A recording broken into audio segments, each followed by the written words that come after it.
Taon-taon na nga lang nauubusan nga ako ng buko at wala nga ako mabili dito sa amin. Kahit na maaga pa ako pumila dun sa bukuhan, ay Diyos ko, lagi na nga lang ako nauubusan. Kaya naman ngayong Pasko abay hindi na nga ako mamomblema sa buko at gagawa na nga lang ako ng version ko. At higit sa lahat, alam nyo naman kapag ka nga malapit ang Pasko o bagong taon, sobrang mahal na nga ng mga buko. Kaya naman itong gagawin natin medyo makakatipid tayo. Isang pack ng Coco Mama ang magagamit ko dito, tapos isang basong tubig at naglagay na nga rin ako dito ng sugar. Sa asukal naman 4 na kutsara nga lang yung ginamit ko dito, pero kayo kung gusto nyo na mas matamis, pwede nyo naman dagdagan. At syempre, ito nga ang magbubuo sa ating buko. Gagamit nga pala tayo dito ng isang pack na gelatin, tapos yung clear lang at saka walang flavor. Halu-haluin lang hanggang sa malusaw lahat ng inilagay natin, tapos hindi mo na nga kailangan pagkakulo-kulo to. Pagka nakikita mo nang kumikibot-kibot, pwede mo nang i-transfer to sa may lalagyan. Marami nga ding nagawa ko na to at isang ganito nga, bes, kaya naman 1 to sawa tayo ngayon sa buko. Char. Bali dito maghihintay nga lang ako ng 30 to 1 hour para nga magseto at pwede na nga nating kayudin. Pero syempre, habang nagsiseto, gagawa pa nga tayo na isa pa natin isasahog dito sa ating buko pandan. Yes po, bali, eto na nga ang magiging sahog natin at saka yung ginawa nating buko kanina. Bali dito ay ang gumamit nga na ako green na gelatin, tapos hinalo at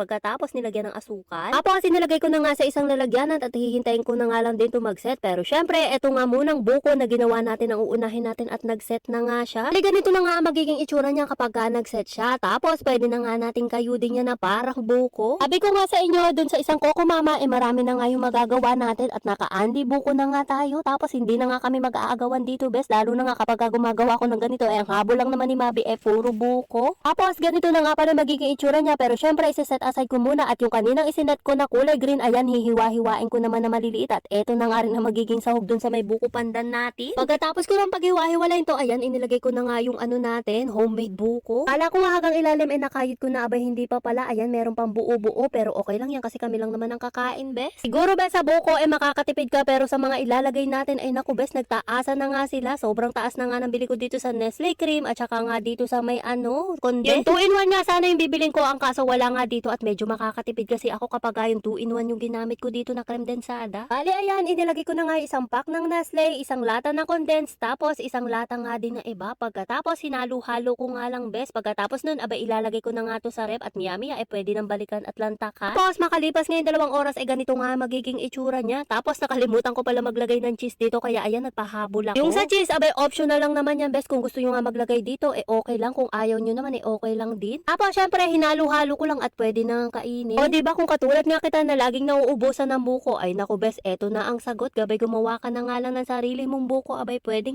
pala. Medyo malaki naman ang mamemenos mo dito at dahil nga alam nyo naman kapag Christmas medyo mahal ang buko. O siya, yun na naman, bes, ang gusto ko i-share sa inyo. Ano pang hinihintay mo? Abay gumawa ka na nga rin ng buko kung mauubusan ka nga sa Christmas. Yun lang, bye-bye.